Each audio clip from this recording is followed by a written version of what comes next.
This is the limitless Keith Lee. This is Brody King. This is Angel Garza. Will Ospreay. Hornswoggle. Pentagon Junior. The Mexican Ray Phoenix. King Ricochet. Concrete Rose Sunny Kiss. And I'm here to ask you to stop what you're doing, take just one moment, and bask in the glory of the Busted Wide Open. Busted Wide Open. Busted Wide Open. Busted Wide Open. Busted Wide Open. Boston Wide Open. Busted Wide Open. Thank you.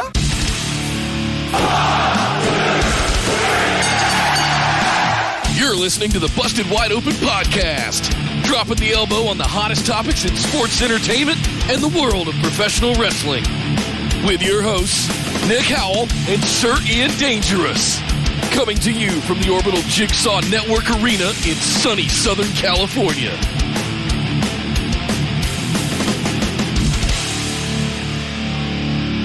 Welcome everybody to BWO Live, coming to you from across the Busted Wide Open universe of Twitch, YouTube, and Facebook. This is the BWO Mailbag, episode number 91. My name is Nick Howell. And I am Sir Ian Dangerous, and yes, welcome to the show where we answer your questions. That's right, you send them in via YouTube, Patreon, or Twitch here, I think, as well.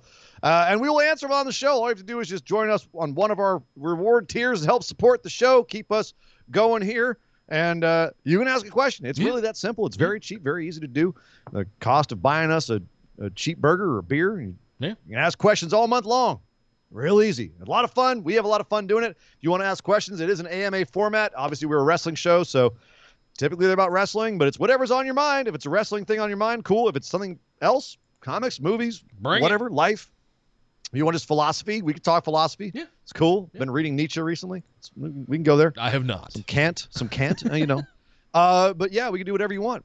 But it's a lot of fun here on the show, Nick, and I understand we have some very nice questions today. Yes. And I'm looking forward to hearing what they are. As always, and guys, linktree.com/BWO. Make sure you're following those socials, sharing with your friends. This is the fun show. This is the one Ian and I love to do every single week. They're all fun shows. You should come to all the live streams. You should see all the content. But this is one that we get to just kind of be ourselves a little bit. It's a good time. But linktree.com/BWO. Keep sharing. Thank you guys for all the love. Thank you guys for supporting the show with Twitch bits and subs, page, YouTube super chats, and of course patrons.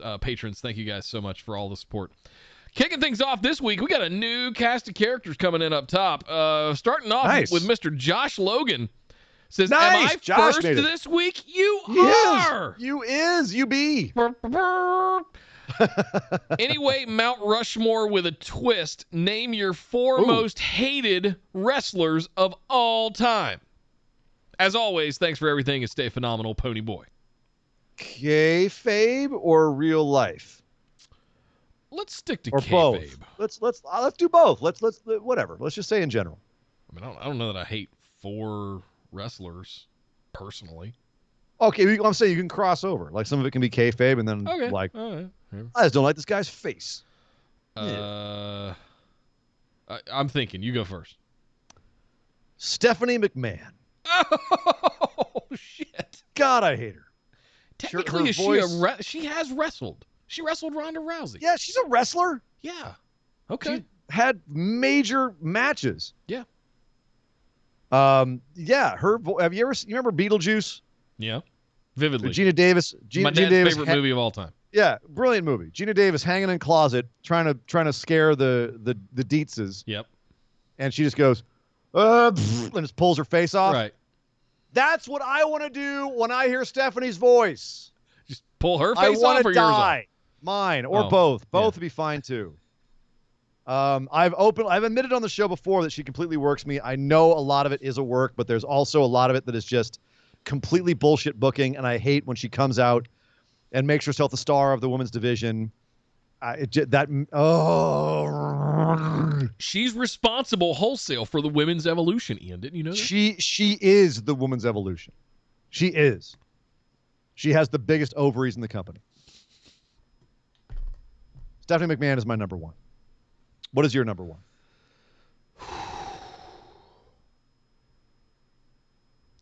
It's tough because I don't often celebrate or think about people that I dislike. I often focus energy on people that I do like. This is a very hard question for me because I don't really...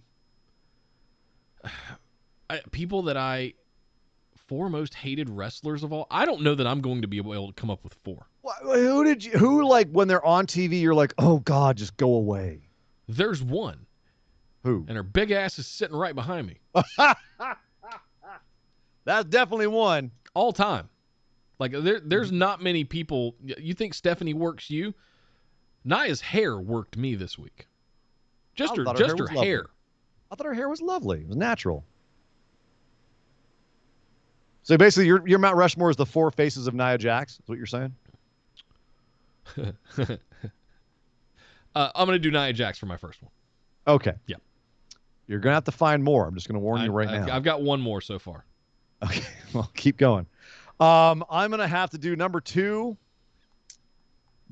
Again, nothing to do with the actual human being, but this one is for Baby Dangerous.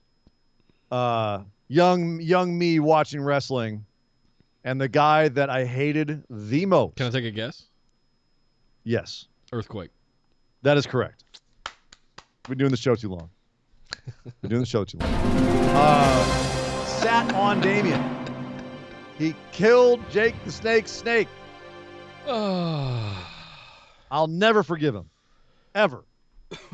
I'm never taking these Who Wants to Be a Millionaire buttons off my soundboard, by the way. I can't hear you. You don't have my music turned up, so it doesn't bother me at all. Oh. I can't even hear it. Oh, that's right. I played the You Are Correct. We'll fix that problem. You played yourself. You played yourself, Howell. Yeah, I had no idea. So see, Earthquake would be my number 2, just because of the sheer amount of vitriol that young me had for that guy back when I was, WWE's prime audience, and they could work me with that shit. Oh, they worked me. They worked me so good. Jake was my boy. I cried tears when Earthquake sat on Damien.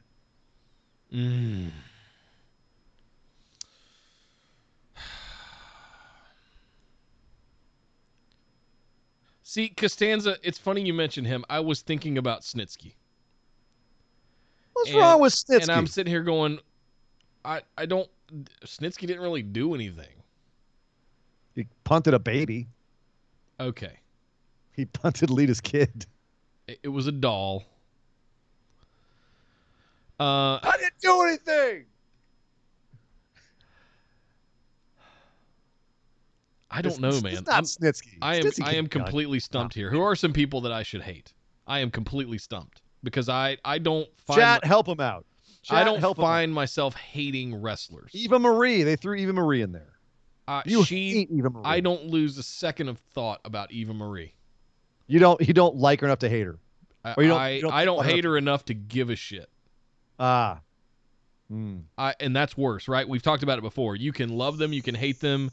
The absolute worst thing is indifference, and I am 100% indifferent about Eva Marie.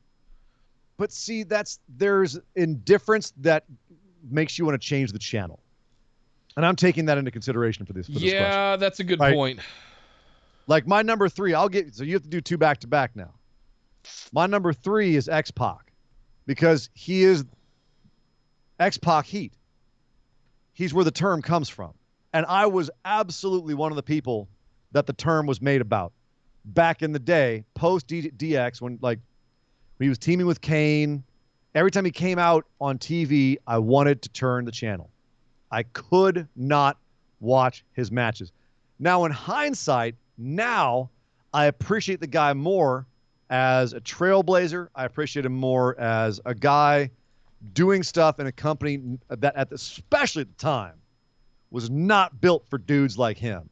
And for him to carve out a niche in that era, granted, part of it was political, but for him to carve out and in spite of his horrible, debilitating drug habits, for him to be able to pull all that off, I've gained respect for him over the years. And the fact that he's still working and out there doing good matches, mad respect. But man, at the time, hated him. X-Pac heat was real for me. People that rub me the wrong way is there's someone that I really liked when they were in their prime, but now anytime I hear them speak, it just I get the weird, I get the heebie-jeebies. Hulk Hogan. JBL. Oh, that's a good one. Oh, that's Just a Sunday really good night one. on the show, he made some kind of sexist comment. I think it was to Kayla. Sonya Deville, or Oh, might have been Sonya. I think Okay, it was could've been Sonya. And I just, dude, read the room. It's Yeah. not 2006 anymore, man. Yeah. You're supposed to be a legit sports broadcaster on a professional show. You're not. Damn. You're not the millionaire JBL in a limo anymore. Man. And I just, and he was one of the most hated heels of all time. You can't argue that. But I mean, in real life, he has transcended into real life. Just being. Well, we found out a lot more about him. Like Yeah. what a piece of shit he was backstage, and Yeah. completely unrepentantly so. Yeah. You know, he's the epitome of WWE's hypocrisy with having the Be a Star Foundation, because he is the epitome of a bully and has been all his life and still is. Yeah. Damn, if you hadn't stolen him, I should have put him on mine. That's a brilliant call. Yeah. Brilliant. JBL is absolutely a piece of shit. F that guy. You did too. I have to do too, right? I've got 1, 2, 3 so far. You've got Nia and JBL. Moolah. Ooh, okay. Going off the accusations, basically.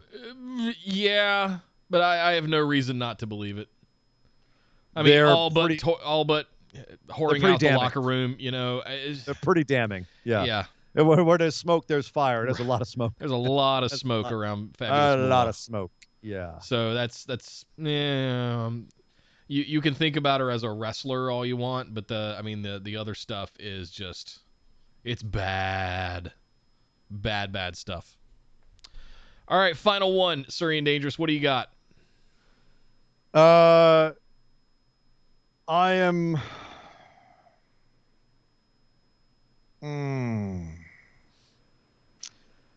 I wanted to do Dick Murdoch here because of his KKK connections. Yeah. And just really like, but that's again, like with Moolah, like it's not 100% confirmed. So like, I am wary, like, and Hogan the same way, where I'm like, arm's distance. Like, I want nothing to do with you, but it's not gone to the point of hate. Right? Like, I'm disgusted by the possibility, like, that there's, like, again, smoke and fire. Yeah. Like, I'm disgusted by that. But there's someone I hate more than Dick Murdoch. Okay. And that's Chris Benoit. Oh, yeah.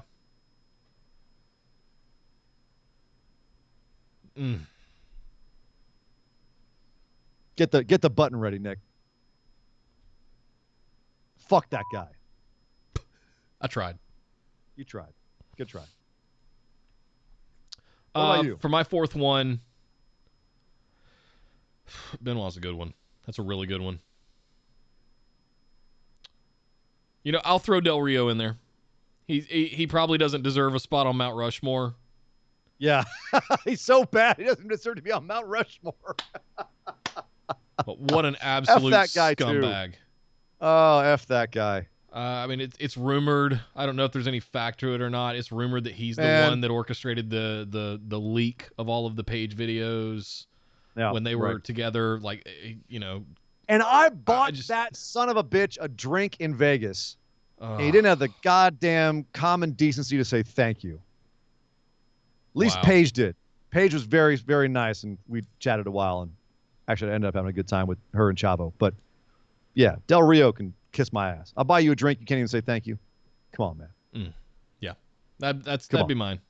So what did I have? Classless. I had Nia, Moolah, JBL, and Alberto Del Rio. And Del Rio, and I had Stephanie McMahon in Earthquake, kayfabe, X-Pac. I've forgiven him since, but man, did I hate him at the time. And Benoit, burn in hell. Yeah. Damn. There you go. What a way to kick off the mailbag, folks. You got us fired up, son. Woo! Thank you very much, Josh. Next up, Jacob Uhas says, hello, guys. We have seen wrestlers like Johnny Gargano wear superhero/supervillain inspired gear. Now it's time to do the opposite. Take 3 superheroes or supervillains and give them gear inspired by a wrestler, name the wrestler, that they would look good in. Thanks, guys, and stay safe. Oh. Thank you, Jacob. So we have to take real superheroes and put them in wrestling gear. Yeah. I'm down for this. Let's see. I'm going to put Batman in Macho Man's gear. So instead of flying from rooftop to rooftop with bat wings, he's flying with that big weird cape that Macho Man had, like the poncho. All the tassels. He's The doing tassels. elbow drops off of Flapping in the buildings. breeze. Yeah. Ooh, yeah. I am the knight. I am the knight. Dig it. Oh God. I don't know why this is the first one that popped in my head, but I think put Carmella's gear on Elektra. Ever since I saw my parents blown away in an alleyway when I was a child. Oh, yeah. Nothing means nothing, man. Nothing means nothing. Carmella's Carmella, gear on sorry. Elektra. What? Yeah. Whoa, okay. Yeah. Elektra suddenly. I'm not sure a why Long that one Island popped tramp? in my head, but What the hell? it's out of left field. That's the one that I came to. What the hell? Might have had Oh, something to it's do a- with my teenage years. As if Elektra wasn't done dirty enough by the Elektra movie, you're going to have him dressed up like Carmella? She was pretty good. Jennifer, what's her name, in the Daredevil movie wasn't bad. Ah! C. Jenks just had the great line to make her into Carmen Electra. Now you've got my attention. Uh, Now 1994 Nick is awake. Then 94 Nick called. He wants his lotion back. Hey, Hey, oh, whoa, Hey, whoa, hey, hey. whoa, over the line, Donnie. Children's programming. My ass. All right, so I've got one, you've got one. Let's see. Who else we got?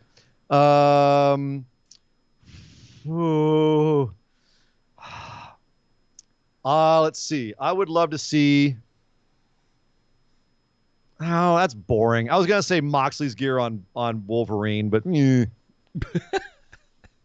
What, jeans yeah, jeans and ripped shirt. It's kind of already there. and SWAT boots, you know? Boring. Leather jackets. I mean, basically Atsushi Onita. Right. Only the American version. Man, this is a tough question, dude. It is. I'm having to think. I'm forcing myself to think about it backwards. Who would look good wearing I'm gonna Doctor stick to the Strange's Batman, getup? Taichi, Doctor Strange wearing Taichi's getup. There you go. Yeah. No, Taichi Yes. wearing Doctor Strange's. Is it? Wait, No, it's a superhero that wears a wrestler's getup. that's right. Get with the program. Right. Doctor Strange comes out dressed like Taichi, mask and all. So basically, Doctor Strange is the Phantom of the Opera after all. Doctor Phantom of the Opera Strange. Right, there you go. it would work. You can make it work. Yeah. Make it work. Ooh, that's a good one, Kyle. Well, Xia Li's gear on Silk. Yeah. That Oh, works. man, going deep on that. Yeah. Deep on that. Oh God. Okay, well, I'll I got one up one. him. I got Okay, one. go for it. Otis's singlet on Thanos.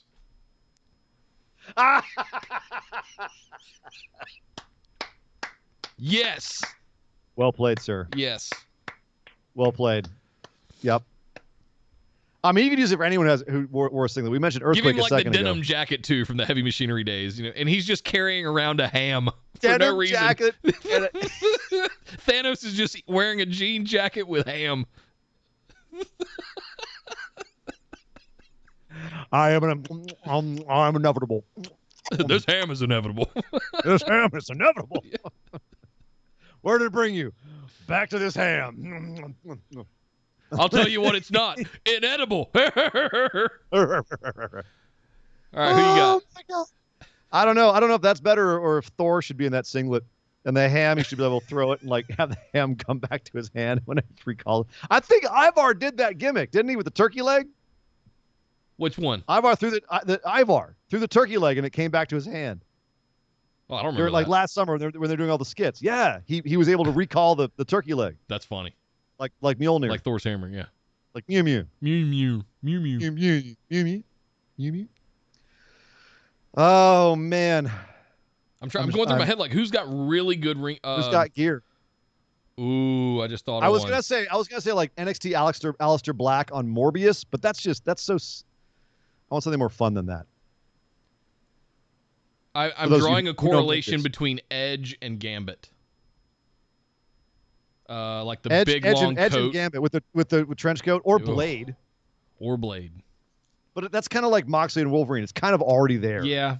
You know, it's like I'm sorry, Otis and Thanos. I'm never gonna.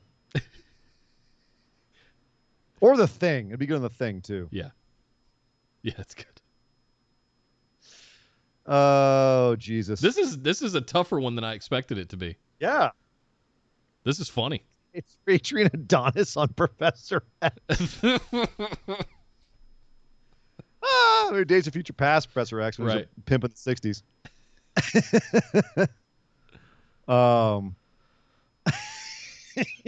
But who has really good wrestling gear? Who has really good, even if it's entrance gear? I look at, could we put Naito's suits on somebody? Oh, Tony Stark. Ooh, Okada's high neck thing on Sephiroth. Yeah, what did super villain. Sephiroth become a superhero? He's a super villain. Not from comic books. Talking about comic books. Does it say comic books? No, it just says superhero, super villain. Sephiroth might be one of the biggest villains in all of gaming.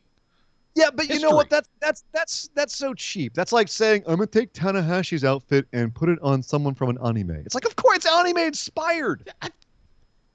All right. He's a living. The whole idea is they're living anime Final Fantasy characters. I'm saying it's a short leap. What if Kenta really was Batman? Batwing Man? Batwing, yeah. Or Batman Road Kenta. I still prefer Macho Man. Batman Road Pizza. Kenta is the Batwing. No. The vehicle. Macho Man just rides. Just right. The elbow drops off of him. Ooh, yeah. He's just flying through the air. Play me in a battle. Ooh, little Kenta. Take me in. The Joker's gonna feel the pain tonight. Oh, yeah. Oh, man. Ooh. All right, have we beaten this one to death yet? To death. All right, thank you very much, Jacob.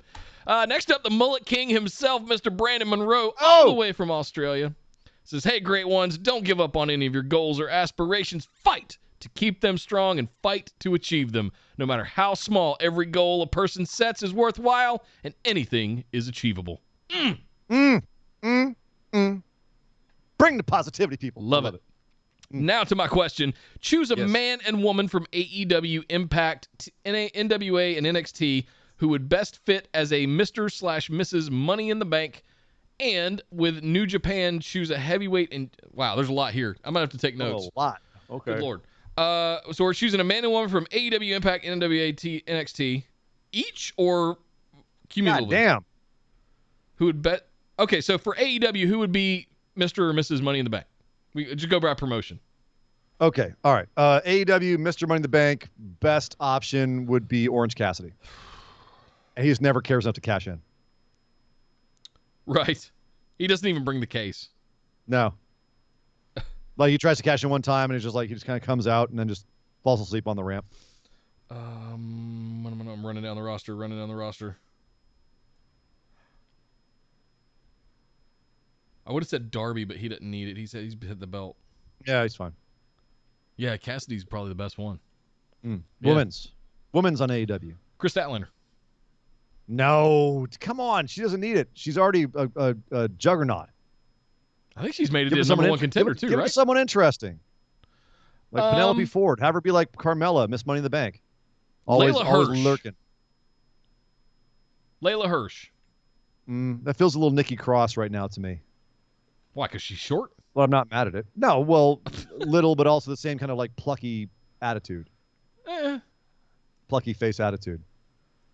I'm not really comparing it to Nikki Cross. I'm looking at the division as a whole of like who could best use the shot. I'd throw a Red Velvet in there too, potentially. I took the words out of my mouth. Yeah.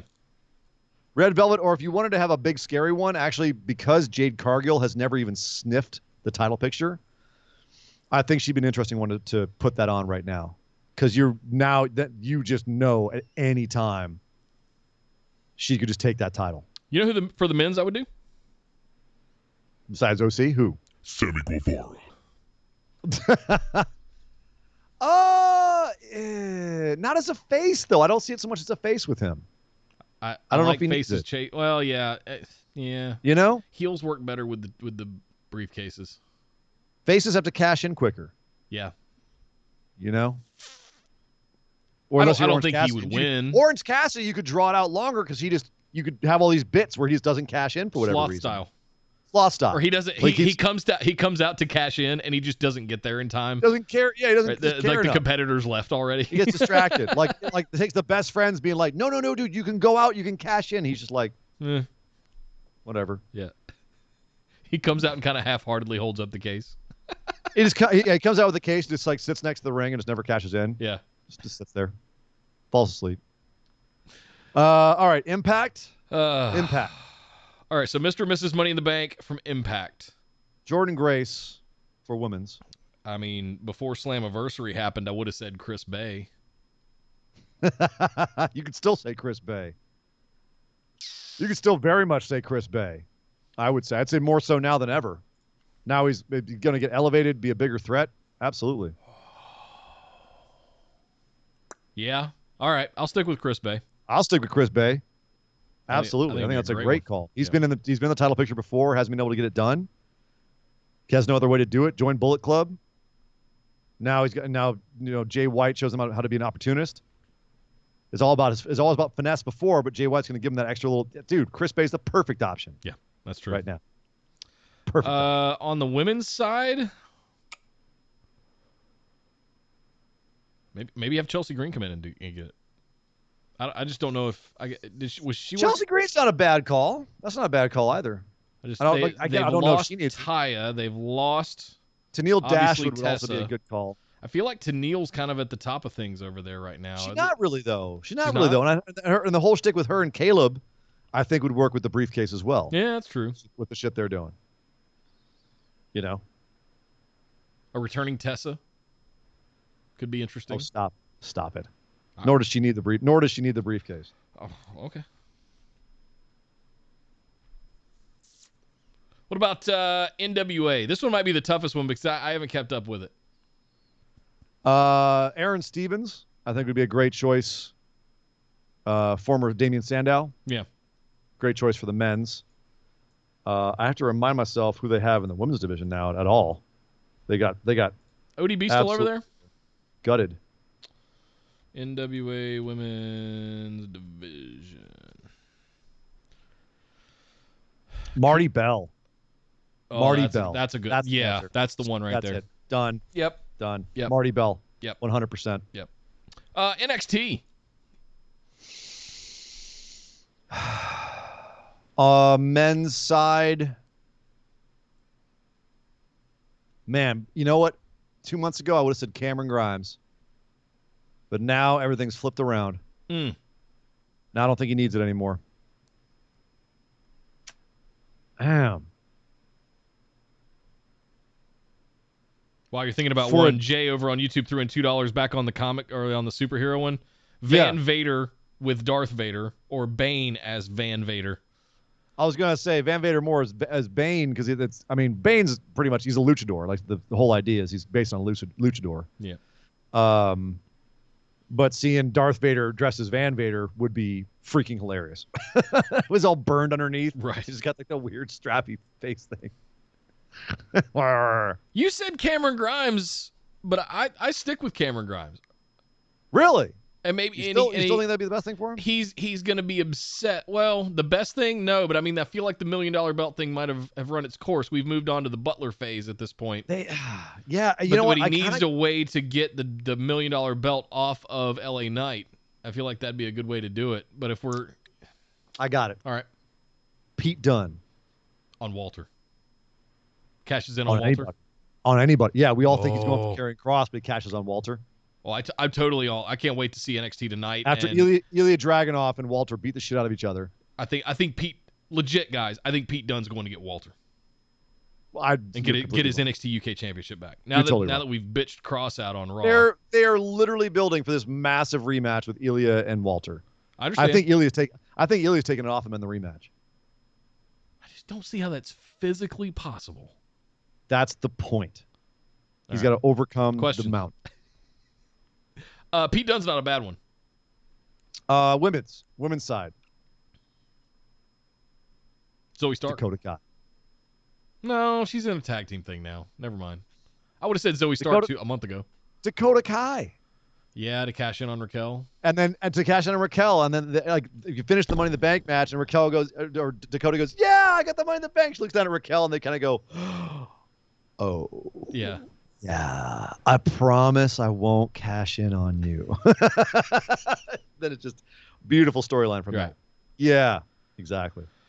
And it would give her a lot of. She needs something.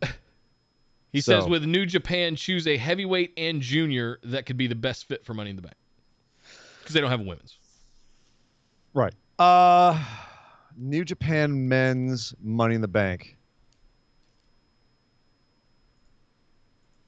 If they had just made Evil a piece of shit over the last year, I'd say Evil would be a great one. Maybe Zack Sabre Jr.? Oh, God, that would be an awesome contract briefcase. Yeah. Yeah, Zack Sabre Jr. would be fun. Or Ospreay. I cannot remember his name. There was a young lion who was wrestling for the first time last year. Big dude, had long shoulder-length black hair. Yota Tsuji? Yes, I believe so. Yeah. He looks like every character from every anime who's like the big guy in the posse who has a big hammer. Yeah. And just kind of like dopey looking. Yeah. But then he's like the hardest hitting guy. Kyle said Dick Togo. Oh, he elbow dropped the table the other day. That was amazing. What about Junior? El Phantasmo.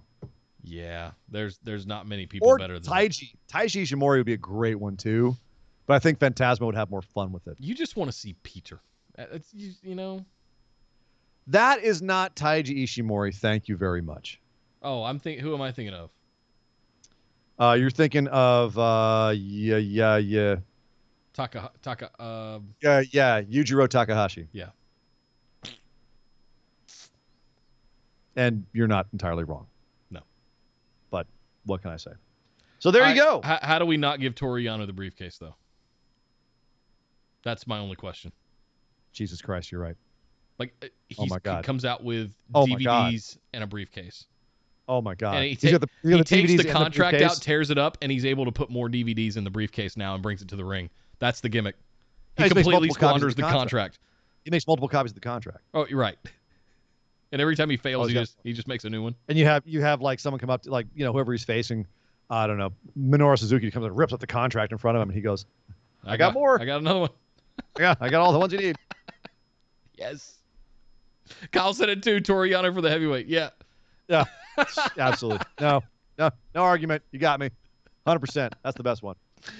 100%. Can't argue it. Perfect. Good question, Brandon. Thank you very much, man. He says, P.S. I have the best mullet in history. It's a no contest. And I have seen pictures of it, and it is he slow-mo quite nice. videoed it. Oh, that's right. It was epic. The tail whipped just nice. Oh, yeah.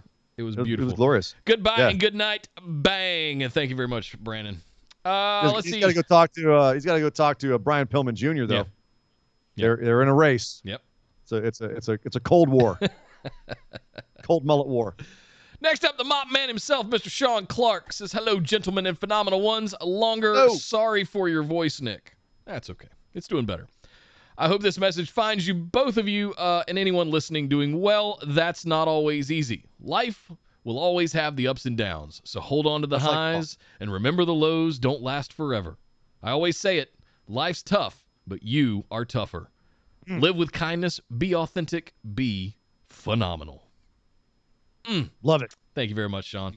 Thank you, man. He says Minoru Suzuki comes out and costs Mox the title since it's no DQ. Suzuki Mox feud leading into the G1, just fantasy booking. Again? We already had a Suzuki We Mox had feud. that, didn't we? 2 years ago at the G1, I believe it was, wasn't it?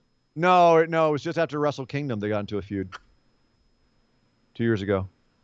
They've done it. It was awesome. No, it was last year I went to New Beginnings. It was 18 months ago. Freaking the F out. Yeah, okay.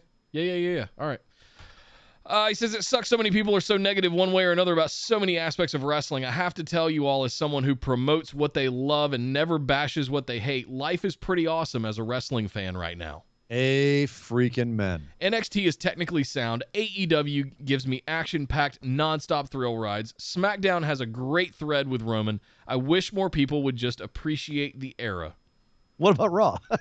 Yeah. He doesn't. I see how you conveniently and selectively left out Raw, Sean. But that's your way of staying positive, Mop Man. I get it. I'm with you. Promotes what they love and never bashes what they hate. Right.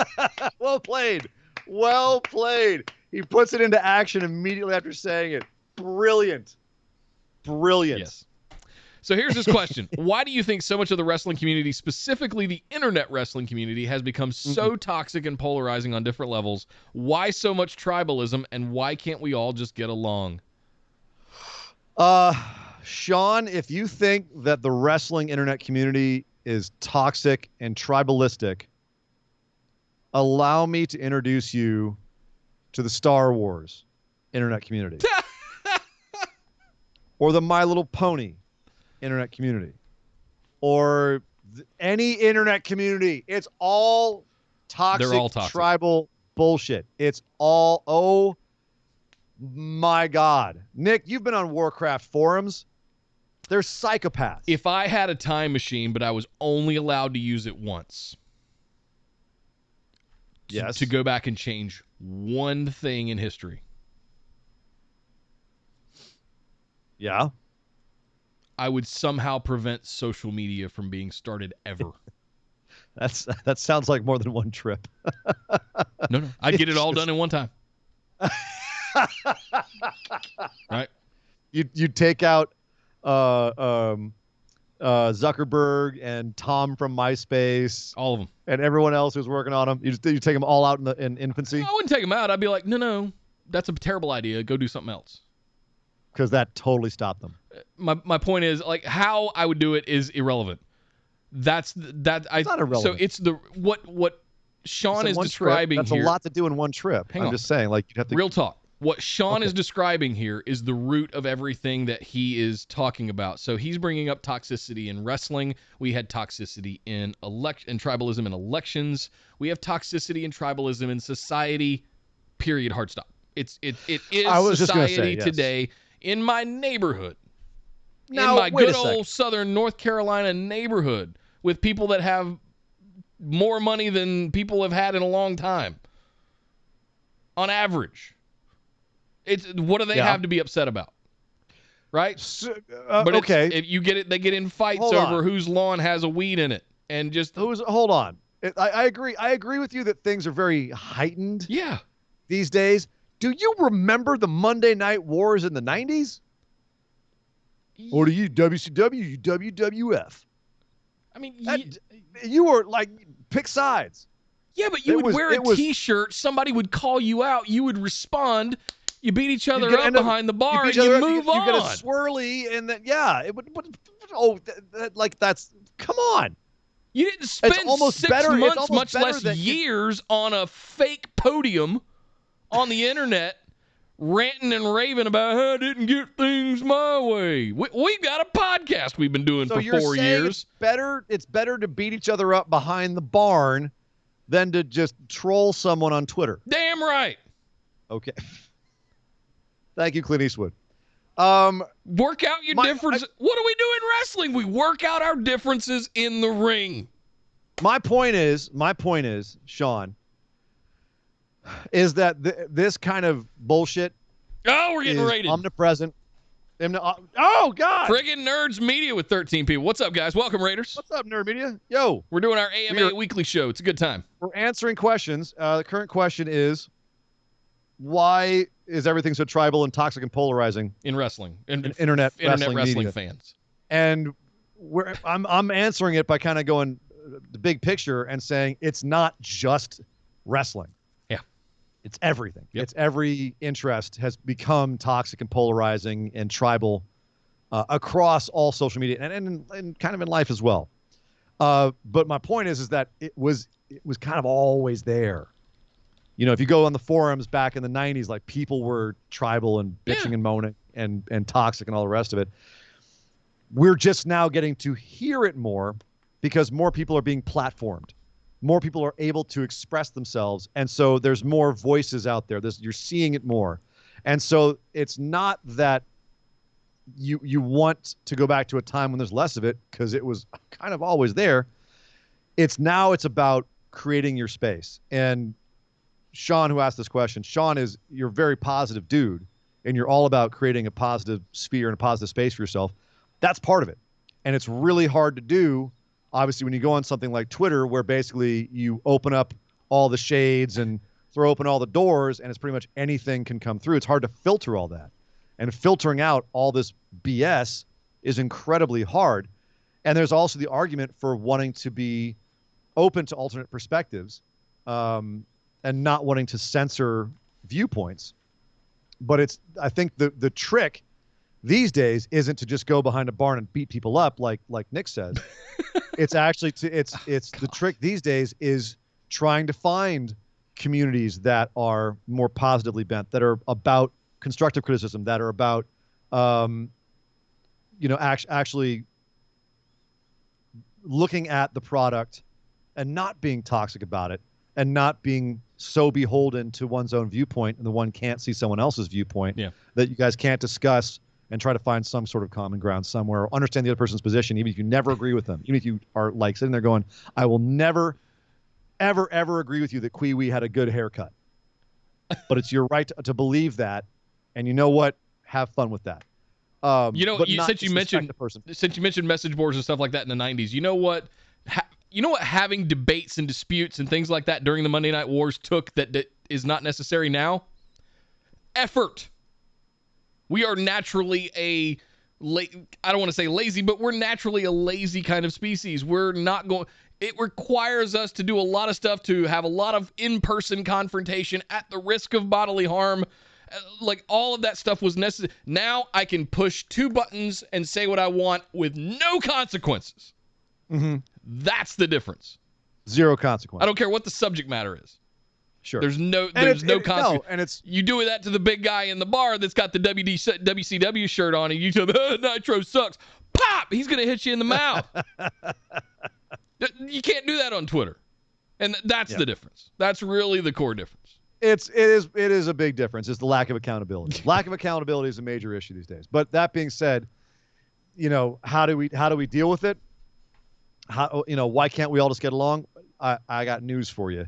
Never in human history have we all just gotten along. Go look up Patton Oswalt's Skycake bit. Yeah. And that's a good example. If you know, you know. There you go. Thank you very much, Sean, for always keeping it positive with us, man. Really appreciate it, brother.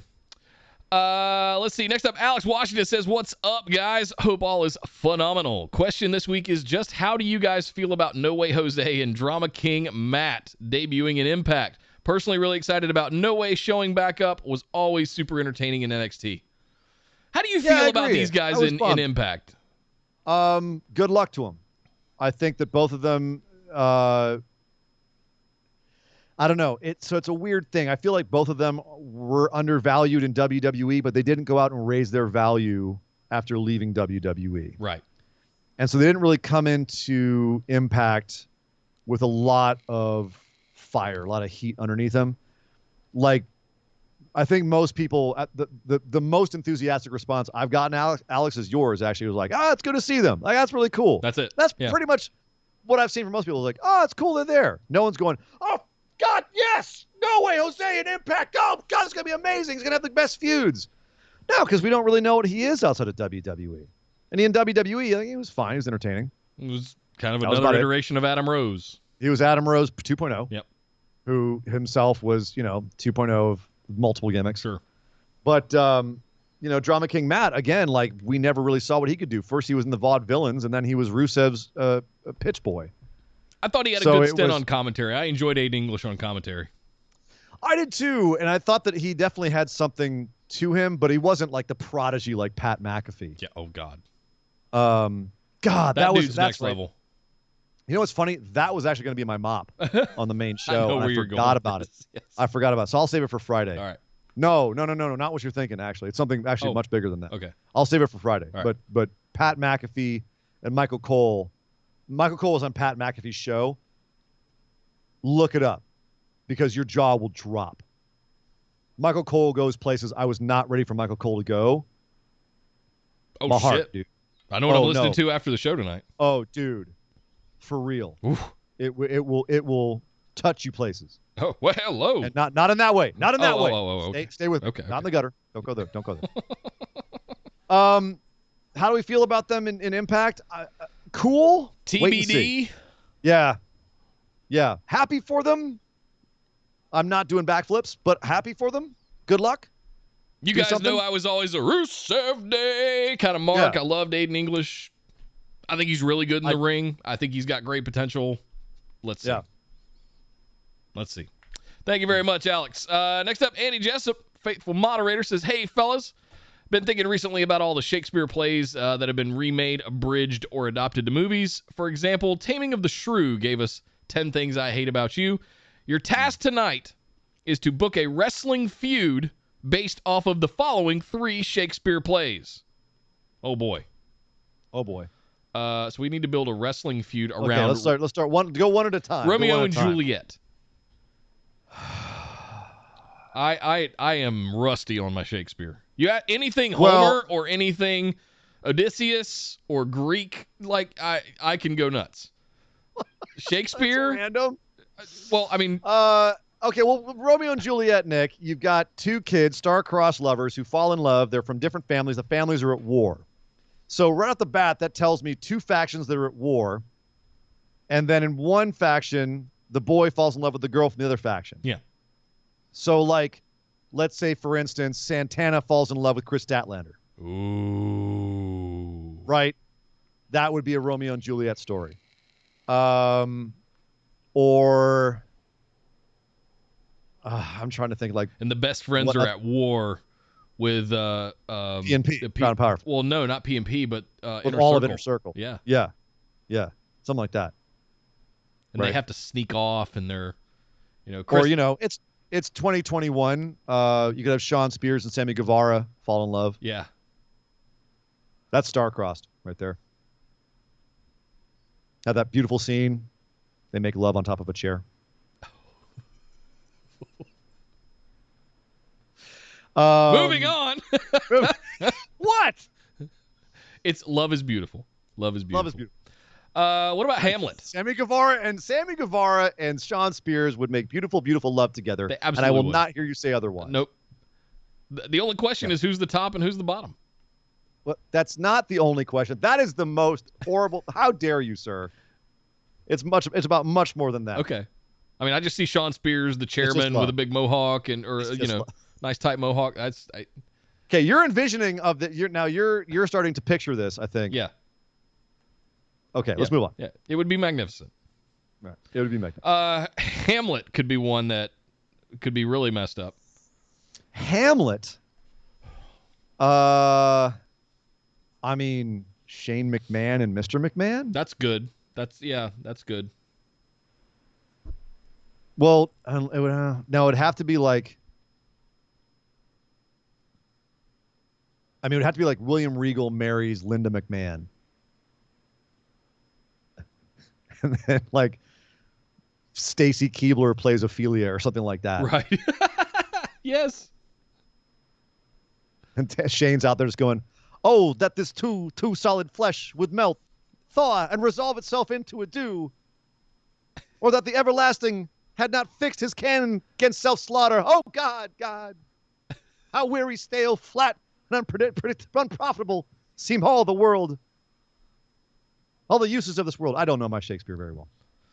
A lot better than me. Fie on it. 'Tis an unweeded garden that grows to seed things rank and gross in nature possess it merely. Kyle says Triple H is Hamlet. Oh, That's good. That's pretty good. To be or not to be, whether 'tis nobler in the mind to suffer the slings and arrows of outrageous fortune, or to take arms against a sea of troubles, and by opposing and the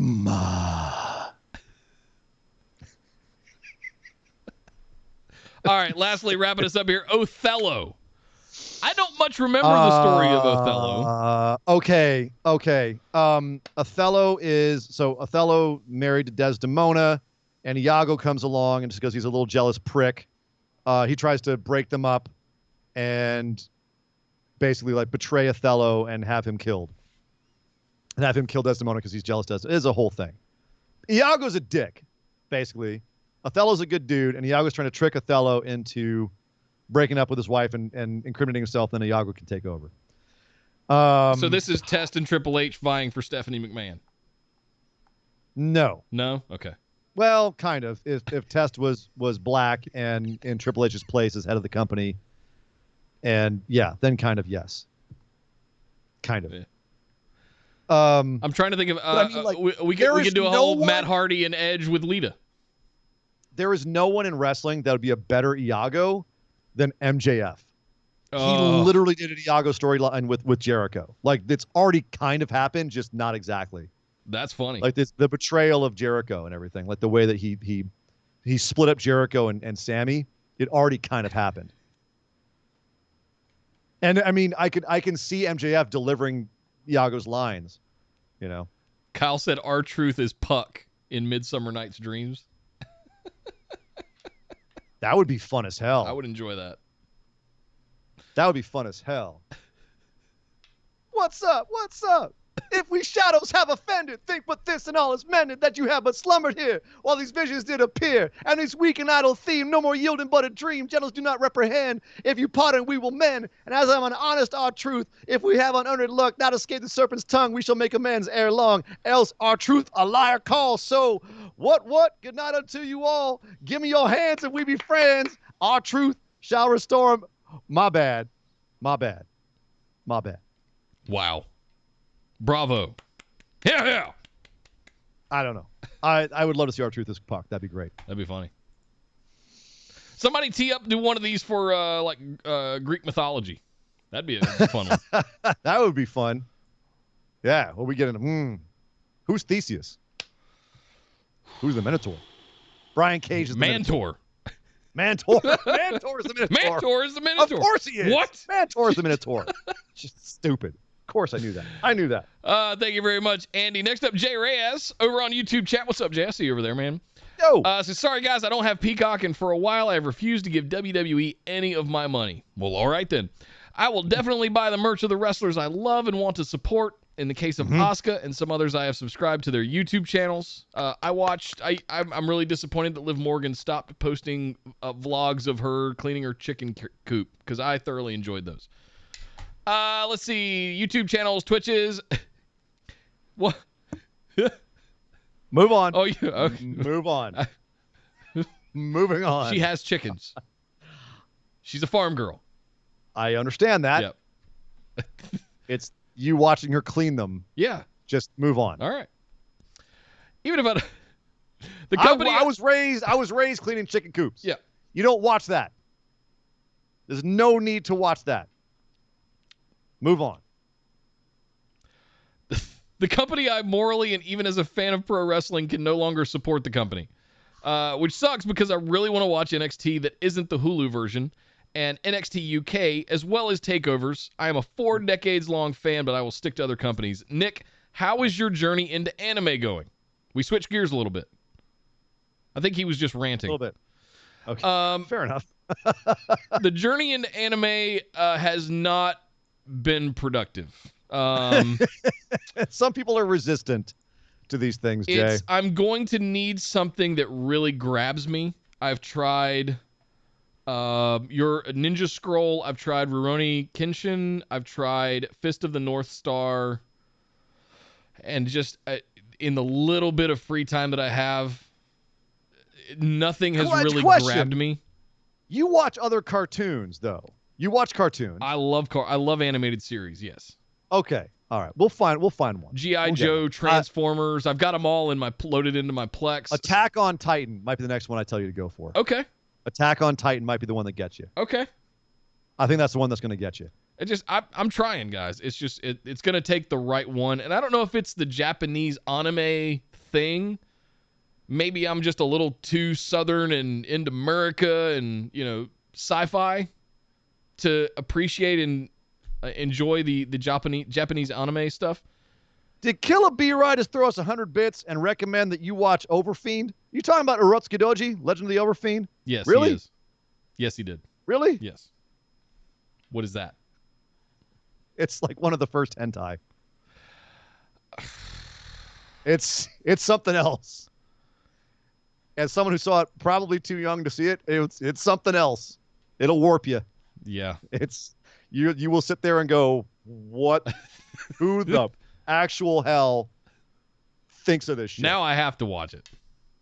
Now I'm the curiosity has me, and it might kill me, but I'm imagining you watching with a popcorn piece in your hand that just stays outside your mouth with your jaw open for like half an hour, just you sitting there just going.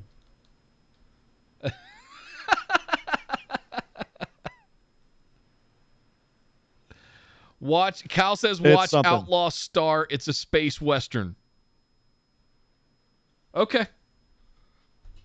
Killa B-Ride, you may have been kidding. I still might make him watch it. Overfiend. Legend of the Overfiend. Outlaw Star. Urotsukidoji. Got him writing both of them down. All right. Oh my God. I'll report back. You gotta see the unrated version. Yeah, I'll find it. I'll find it. You know I got skills. I know you will. Let's see. Okay, question of the week. I know you guys are fans of the space sci-fi, but what about shows like Quantum Leap, Sliders, Knight Rider, Doctor Who, etc.? I used to love Quantum Leap. Never got. I was into TNG around that time. Sliders was cool too. Knight Rider I loved as a kid. I was obsessed with Knight Rider in the late 80s as a kid. Loved Kid. Never got on the Doctor Who train. Yeah, I kept trying, but it was so deep by the time I got into it. Yeah. I was just like, I am not going back and watching 27 seasons of this. Exactly.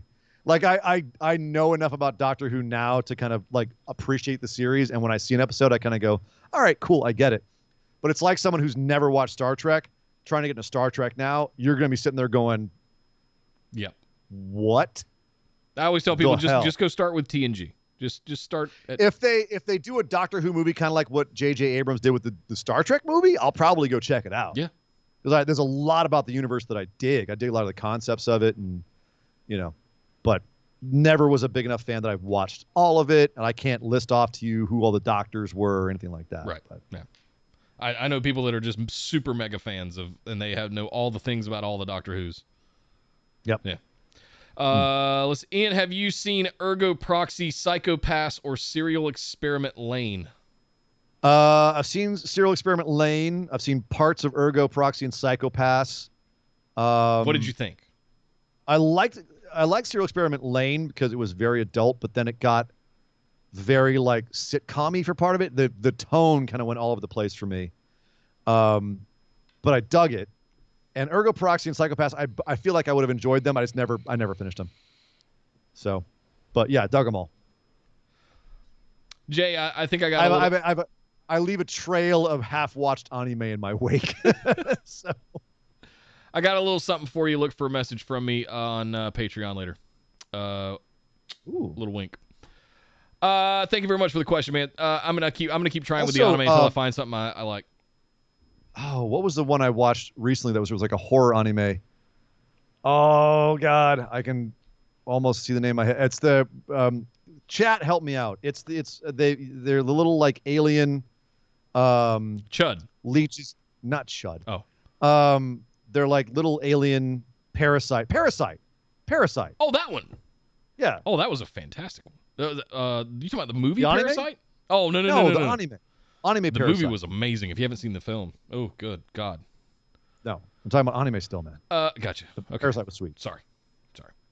Thank you, Jake. Moving on. Next up, Patrick Kennedy says, hello, everybody. Hope everyone is doing well and enjoying life. My question this week is, do you think that Becky leaving because she was with child was the beginning of the women's division going back towards the Divas era? And do you think her return will correct the course for women on Maine? Have a great week, everybody. Thank you, Patrick. Wow. I don't think she's the arbiter of the women's evolution revolution. Charlotte, I mean, if you look at Charlotte was the last Divas champion. She reminded us all of that last night. Yeah, one time and never again. Okay, so let's look at Becky leaving. She leaves right after Money in the Bank and just gives the title to Asuka. Asuka is then champ for a long time. None of that is Divas era. We're in the middle of a pandemic. Asuka's basically carrying all the brands, and then eventually Bailey and Sasha step up and start carrying the brands as far as the women go. And tag team titles got introduced, like all that stuff. Yeah.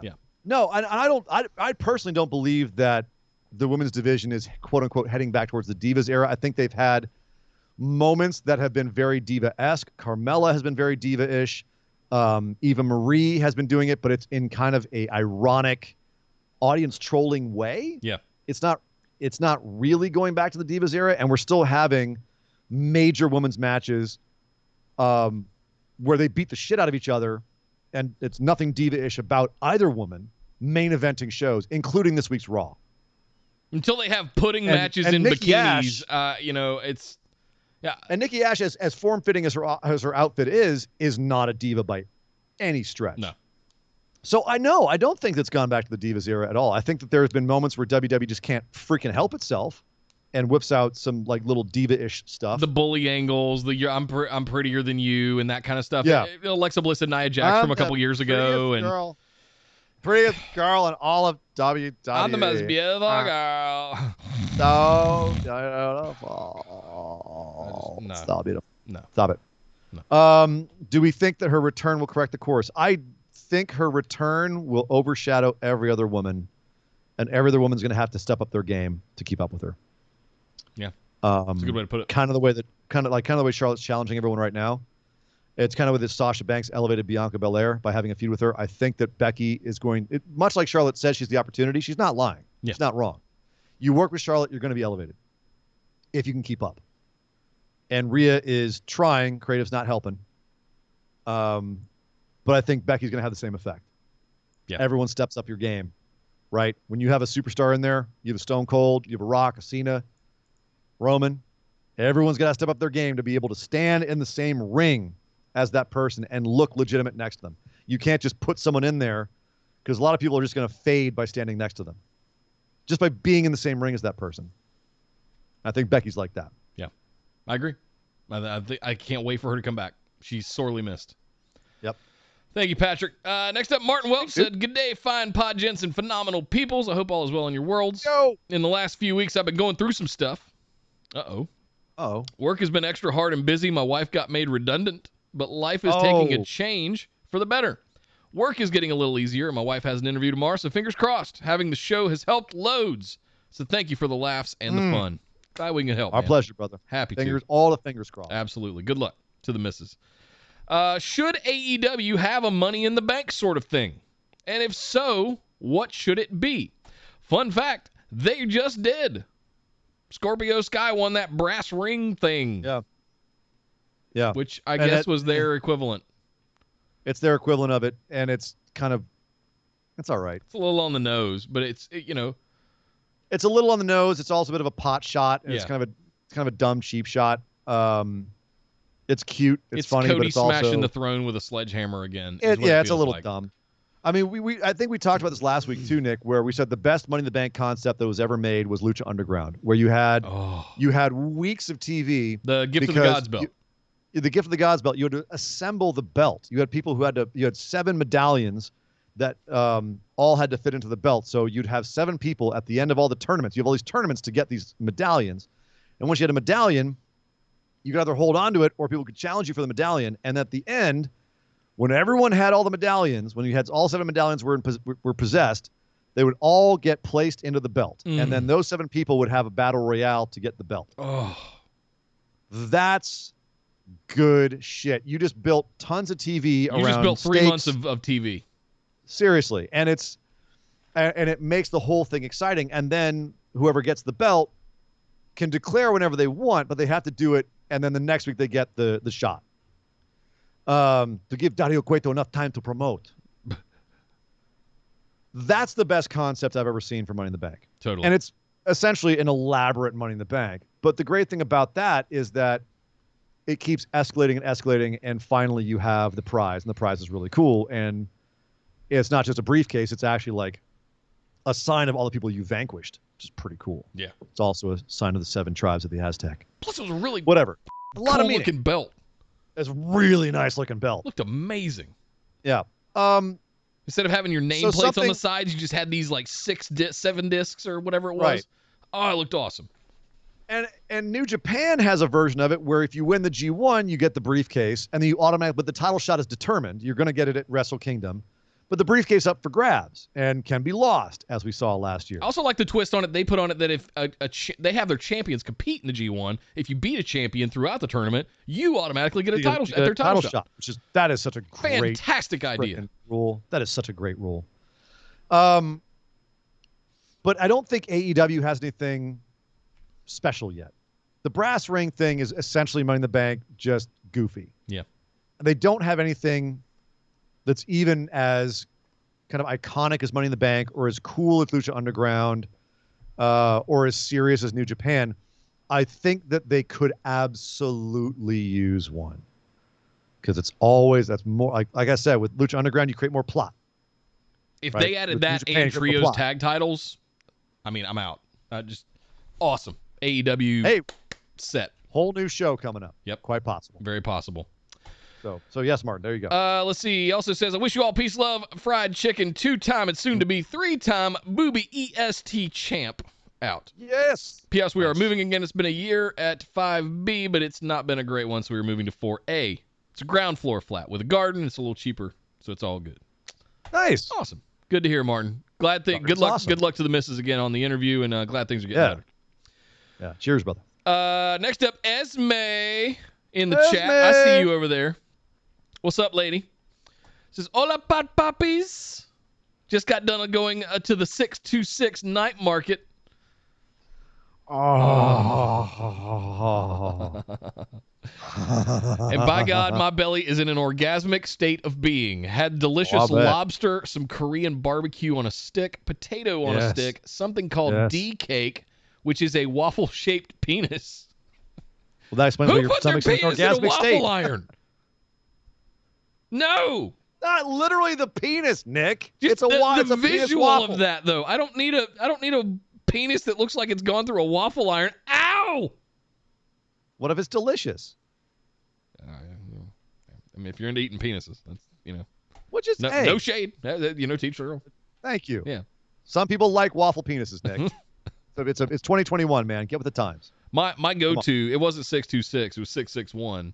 But my late night stuff, there was the food truck rodeo late nights on Friday and Saturday nights in Pasadena. Run over there because I lived in Sherman Oaks, so I could run over there pretty quickly, about 20 minutes away.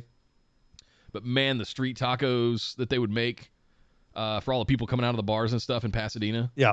Like it was a pilgrimage to go over there and just get like a whole box of tacos. Oh, $20 and you would eat for 2 days. We're at the time in the AMA episode where we start talking about food and I start drooling so much I can't talk. I literally am. JB is in the chat with a very, very important question. Was it a waffle-shaped penis or a penis-shaped waffle? What did I say? There's a very it's important... a squished, flattened penis into a shape of an Eggo. And whose penis? I don't know. Who's putting their penis in waffles? Waffle irons. A waffle-shaped penis with a Nutella filling and dulce de leche She did say a waffle-shaped penis. Yeah, she did. So it was a waffly penis? And it had dulce de leche drizzle on it. Oh, God. So on the nose as hell. Yes. I love it. I love that. That's funny as hell. That's disturbing. What's up, JB? Hello to the chat. Hi, JB. Last I heard, JB was beside herself because Charlotte got cashed in on. There, JB can say hi to everybody. Hi, JB. Yeah. Kaiju JB. Kai JB. Kai JB. Esme's going to put a picture of her waffle dick in the group. Yeah, Great. Yeah. Oh boy. I'm not All right, sure. so I y'all don't go to know if I'll Facebook ever be after able this. to unsee that. Jose Torres is going to be mad, man. He keeps trying to put stuff in there that's a little risque, and Yeah. we're going to let her put a waffle-shaped penis in there. Yeah. Thank you very much, Esme. Next up, good old Sheppy. Old Brad Shepard says, What was her question? Oh, I'm sorry. We were talking about distracted her by the waffle waffle-shaped penis. Yes. Or penis-shaped God, waffle or such waffle-shaped. simple creatures. I'm so lost. What are some of your favorite fair or food festival food drinks? Thanks, fellas, and always stay sexy. Ooh. Apple fritter. Oh, man. Apple fritter. I always go for the giant cinnamon rolls. Like the... Loaded hot dog. Oh, man. Like the gigantic bratwurst covered in stuff. Onions and peppers and sauerkraut. So mustard. Oh man. So we have for those that don't know, we have a hot dog. Yeah, you have Chicago style dogs and New York style dogs, ballpark dogs. We have a Carolina style dog. It is a Carolina style dog. This is a Carolina style hot dog. I'm scared. Mustard, yellow mustard, ketchup, okay, chili, okay, and coleslaw. I'm with it. I'd have that right now. I am, and we have a takeout restaurant here in the Carolinas in the South called Cookout, and they do they call it Cookout style, but it's really Carolina style burger that they started that has mustard, ketchup, chili, and coleslaw on a burger. It is next level. Oh my God, good. What's the weirdest fried thing you ever had? Insects, crickets. I had fried crickets. Fried crickets? Yeah. I still say that I've had those too. The weirdest fried thing I ever Snickers had, maybe was a little weird. Yeah, that's what I was going to go. Fried candy bars. Yeah. What sick mother son of a... Well, who did this? Who hurt these people?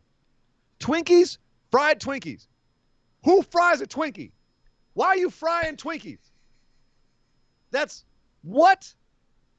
I'm not from the South. I don't understand. Nick, explain to me.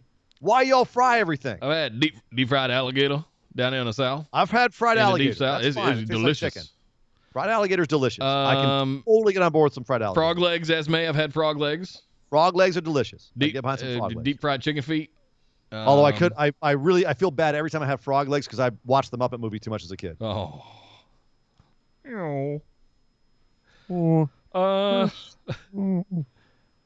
I don't know. What are some of your favorite fair food festival drinks? I'm trying. Food festival drinks? The alcoholic ones. It's always like sweets or like giant pieces of meat. It's really one of the two. So the giant funnel cake. How do you not love funnel cake? I mean, funnel cake's amazing, but the giant like oversized cinnamon rolls that even I can't finish. That weigh like 5 pounds. Like the gimmick ones. Like I just go get them. Right. They're the family size. Right. And I'll attempt to eat the whole thing because I'm Nick. Because I'm #fat kid. Cinnamon roll. Cinnamon roll. Cannot leave any on my plate. That's Must my eat it all. Yep, exactly. And I'll finish yours for you too. More icing, please. Thank you very much, Esme. Yeah. If it's meat, I'll probably eat it. Yeah. Brad Shepard. Good Brad Shepard, old Sheppy. Yeah. Good evening, BWO fam. Sir Ian and Nick.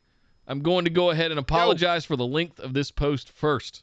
It's all good.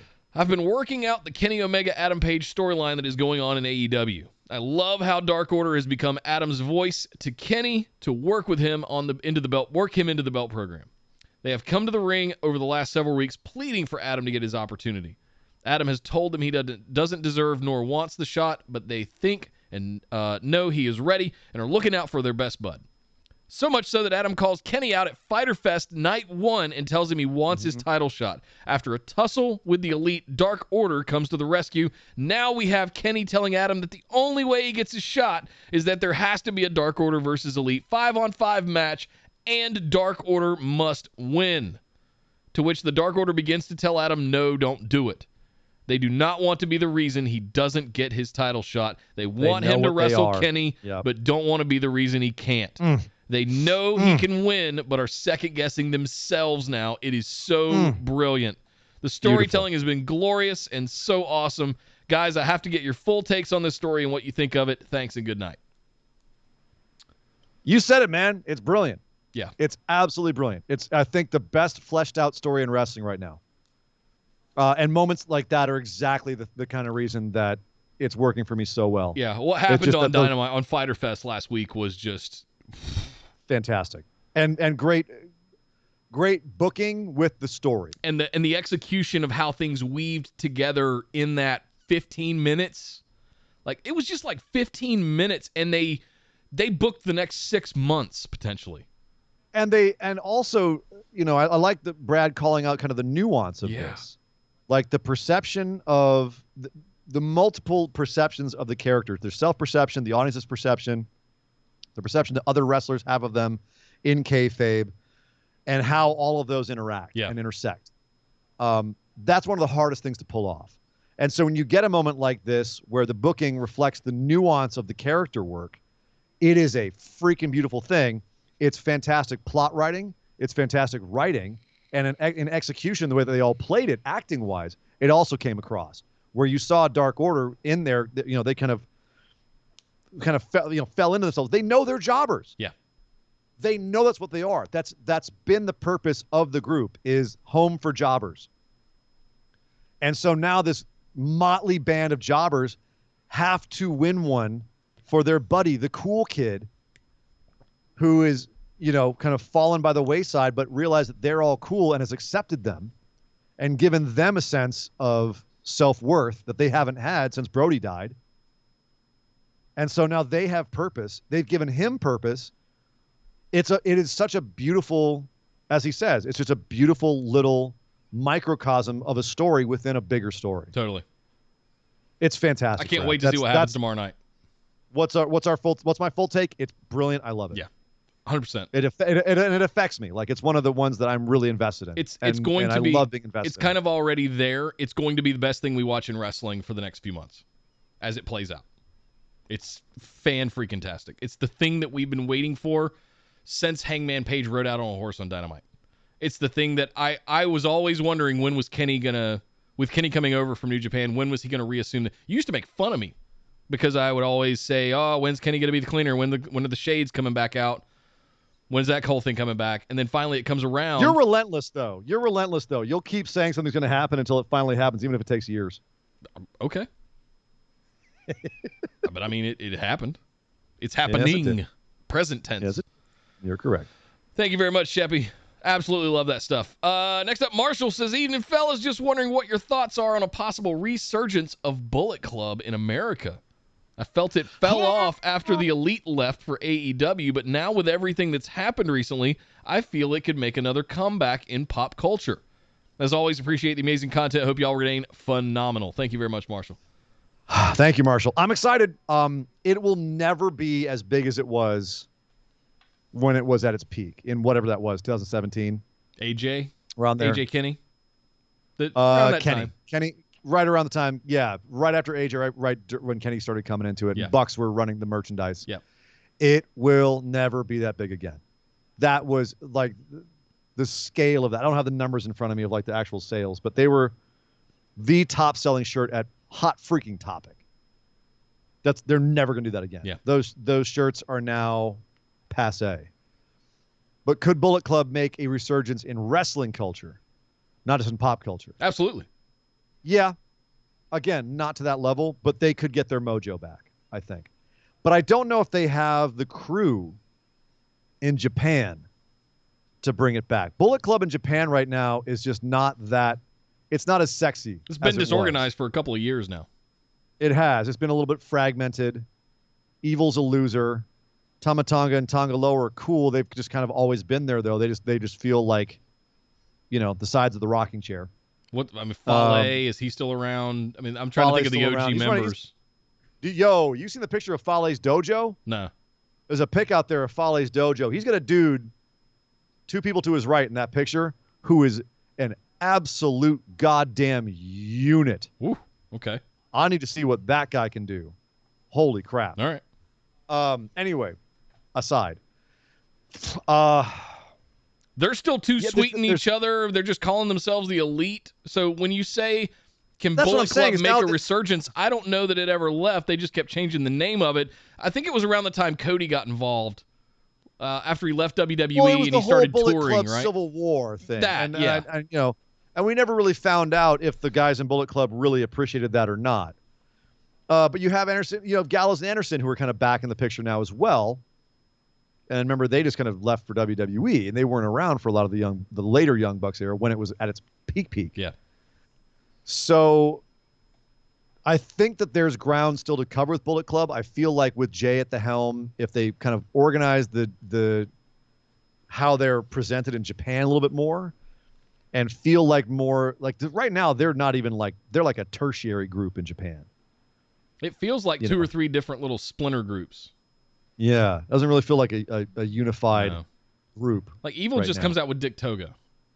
Right. Like, there's exactly. he's not coming out with half the roster. He's like, you're Bullet Club. Okay, cool. And they kind of like tease who's the leader, Evil or Jay White, but they never really have a feud about. Yeah. It's a little bit unclean right now. So that I think that there's a lot of area to cover to get Bullet Club back where it needs to be to get into wrestling culture. I think the way that you're thinking of, Marshall, I'm just saying it will never be as big as it once was. Yeah. It won't. No.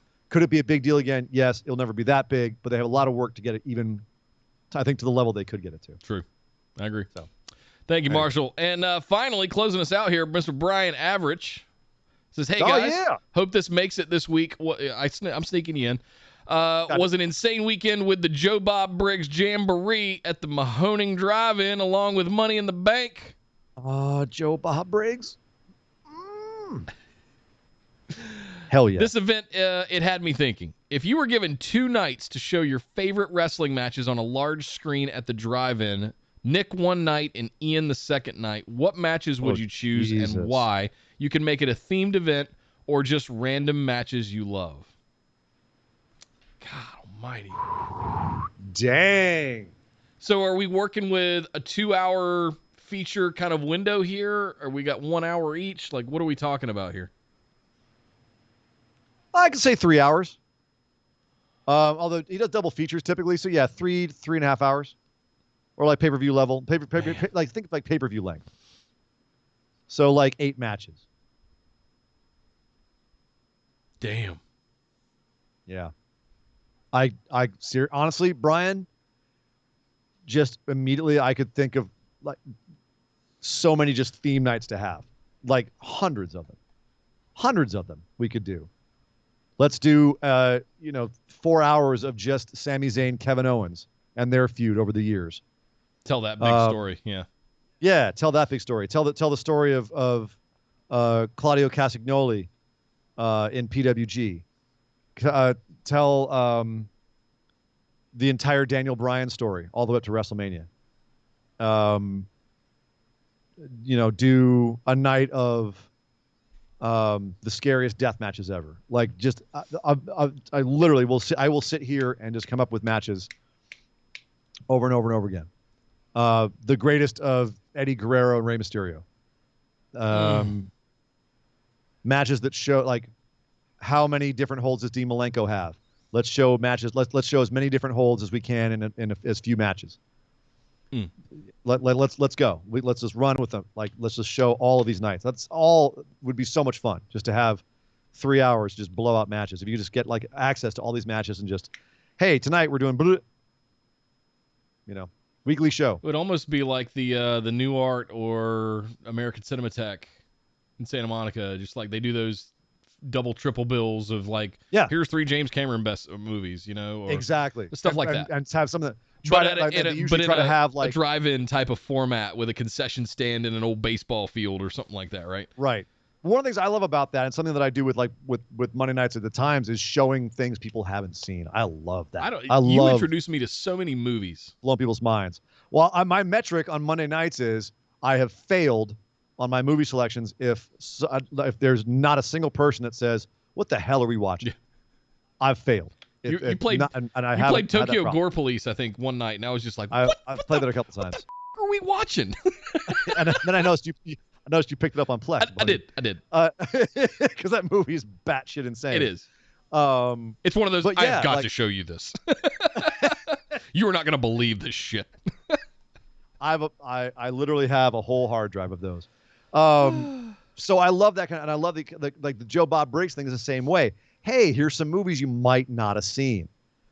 That's so when I hear you say that, Brian, I immediately go to, we should be doing nights where like you may have seen this match or this match, right? Here's Kevin Owens and Sami Zayn from the last pay-per-view, but have you seen all these ones where things started from? Right. So that's what I'm saying. Yeah. For me, it would kind of be by default, I go to the greatest hits. I think about how would I introduce someone to wrestling, the history of wrestling, someone that was invested, someone that I had 2 to 3 hours to spend time with, and be like, and they ask, why are you such a fan of wrestling? Come, my child, come sit. And I kind of did this with Esther in a way when we first met. She's like, wrestling, really? Typical kind of response that you could get. And I said, let me show you. And good for her, she was patient. I showed her some modern pay-per-views that was going on in the current times, but I also took her back and I showed her Rock and McFoley interacting. I showed her... Yeah. I showed her Stone Cold and Bret Hart. Stone Cold passing out. I showed... what else? The Hardys, Dudleys, and Edge and Christian TLC match. Yeah. And by that point, she was like, okay, I get it. I said, it's soap opera. I think she said that just to escape. No.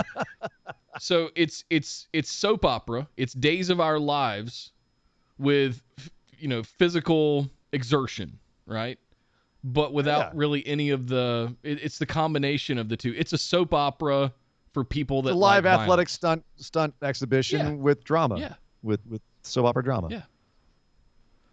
Killer B Rice says Mike Awesome versus Masato Tanaka. Show that entire series. Oh, God. I love that series. Oh my God. You're gonna feel sore afterwards. Right. You're sitting there the entire time going, oh, stop it. He's already dead. But yeah, we could go, I mean, all these great feuds. We could go down all the great feuds of history. Like, it'd be a ton of fun. I'm trying to think of some of the craziest CM CZW Punk stuff I saw. CM Punk in Ring of Honor. CM Punk betrays Ring of Honor. That whole Nick Mondo and like Zandig and just some of the craziest light tube bundles and rider we could do this all trucks. night. Is my point. That's God literally my damn, point. just like like- it wouldn't even just be like my 8 favorite matches. It'd be like, okay, no, what he said about themes, it would straight up be like theme nights. Let's go. Yeah. That'd be a blast. Yeah.